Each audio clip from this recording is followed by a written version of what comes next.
nhạ tại một đồn bồn sọp muốiត្រូវបានខ្យល់កន្ត្រាក់បាក់រោងបុននិងបាក់មេនខ្ទេចតែម្ដងនៅស្រុកសង្កែខេត្តបាត់ដំបងតិចអស់ហើយមករោងបុន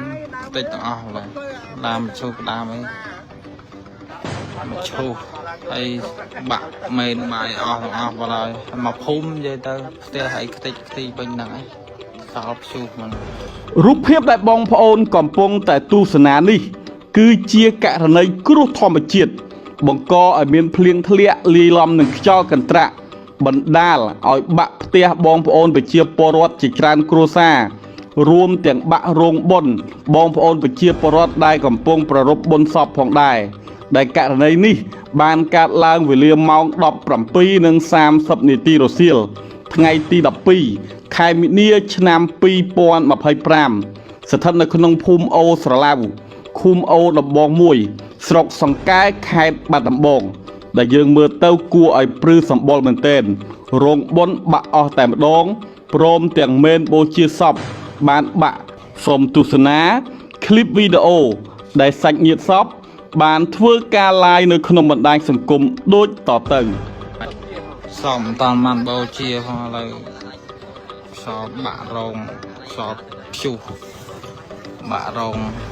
អស់មកឈូសហើយវិញហ្នឹងឯងរោងបាក់ខ្ទេចទាំងអស់ផ្ទះនៅអូសាឡាវខ្ទេចពេញហ្នឹងឯង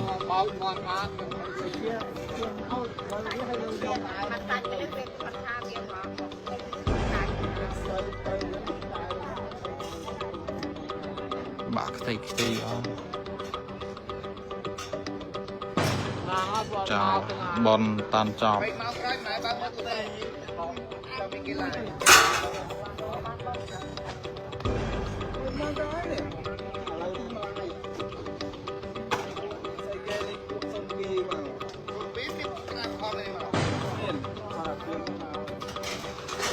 រោងបនខ្ទេចទាំងអស់ឡើយ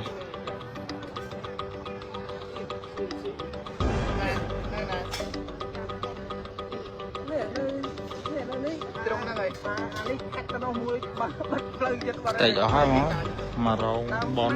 តិចទាំងអស់ឡើយដើមឈូសដើមអីមកឈូសហើយ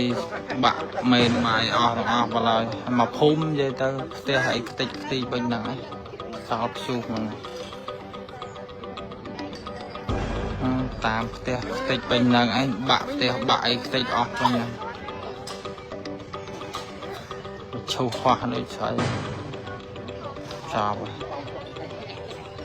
ហើយបនបើហើយស្អែកឥឡូវរោងបាក់ខ្ទេចខ្ទីអស់លេងហ្នឹងនៅអូសាឡាវ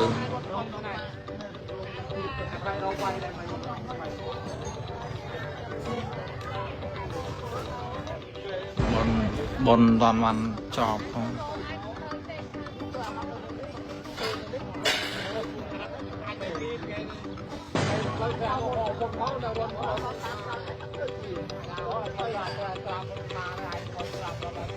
ទំលើកសពដាក់លើមែន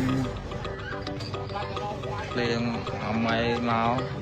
សពឈូសតិចអស់លេងមកភូមិបាក់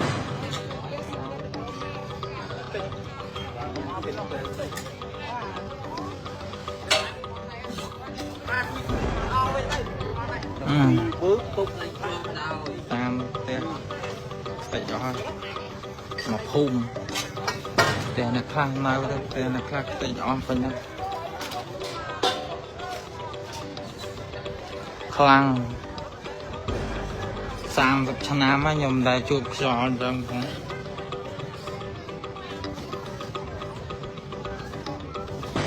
មកភូមិ